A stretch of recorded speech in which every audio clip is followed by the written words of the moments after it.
Бизнесте серік таңдау. Мысырлық Салах Атия жайлы замандастары бұл кісі оңай сахабар дәуірінің адамы деп айтатын. Оларды неге олай дейтінін білесіз бе?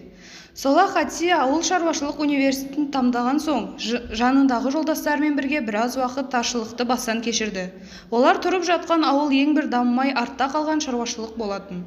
Солай Атия бастаған маман кәсіпкерлер тұрмыстарын түзеп, өмірлерін дұрыс жолға қою үшін өздері жаңа бір істі бастамақ болды. Олардың саны 9 еді. Олар мал шаруашылығын қолға алғылары келді. Ол үшін әрқайсысы алғашқы қор ретінде айналымға 200 жунайықтан ақша салуы тиіс. Бұл әрине үлкен кәсіп үшін жартымсыз қаржы болатын. Ойға алған жобаны жүзеге асыруға 10 адамнан тұратын кәсіпкерлер бірлестігін ашу керек. Сондықтан әріптестер компанияға мүше болатын 10-шы адам іздей бастады. Бір күні инженер Салах Атия жолдастарына келді де, мен 10-шы компаньонды таптым, деді. Бәрі қуанып кетеді. Ол біздің 10-шы компаньон бастапқы капиталымызға ақша қоспайды дегенде бәрі бір ауыздан қалайша деді таңғала. Ол бізді қамқорлығына алып, тура жолды көрсетіп, сол үшін табысының 10-шы бөлігін алып тұрады, деп өзін жалғады Салах. Кім ол деген сұраққа Салах Аллах деп жауап берді.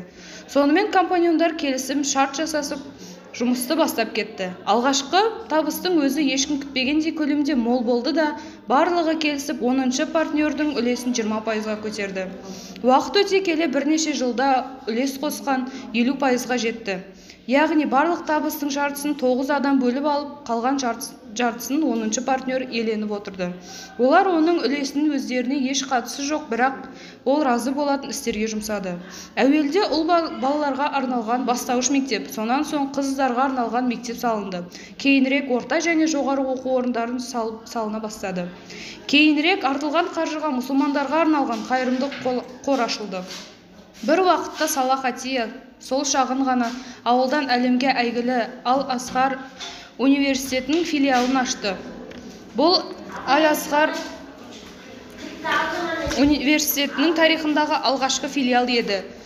Шағын ауыл қалашыққа айналып, онда келетін темір жол және темір жол станциясы салынды. Уақыт өте келе университеттердің саны 4-ге жетті. Тұрмыс пен өнеркәсіптің басқа да салалары дами бастады. Басқа да қайырымдылық істер аз болған жоқ. Алғашқы 9 адам уәделерінде тұрды. 10-шы компаньон шартын еш бұзбастан оларға өздері күткеннен де мол табыстар түсіріп тұрды. Нәтижесінде ол өткенде бірде-бір жұмыссыз, бірде-бір кедей отбасы қалмады. Өткен жылдың қаңтар айында Салах Атия 70 жасқа келген шағында өзінің өмірлік серіктестігін тамамдап, өзіне тиесілі үлесін алу үшін әрбір игі істеріне компаньон деп есептеп жүрген ұлы иесінің алдына аттанды. Әлбетте, әлемдердің Раббысы өзінің партнерына қандай табыс дайындап қойғанын бір өзі ғана біледі. Ал Салах Атидің соңғы намазы болған жаназасына миллионға жуық адам жиналып, барлық ауылдастары қатты қайғырады. Қияметтің күні ұлы жаратушы оны өзі күткеннен де артық сый мен құрметке бөлесін. Амин.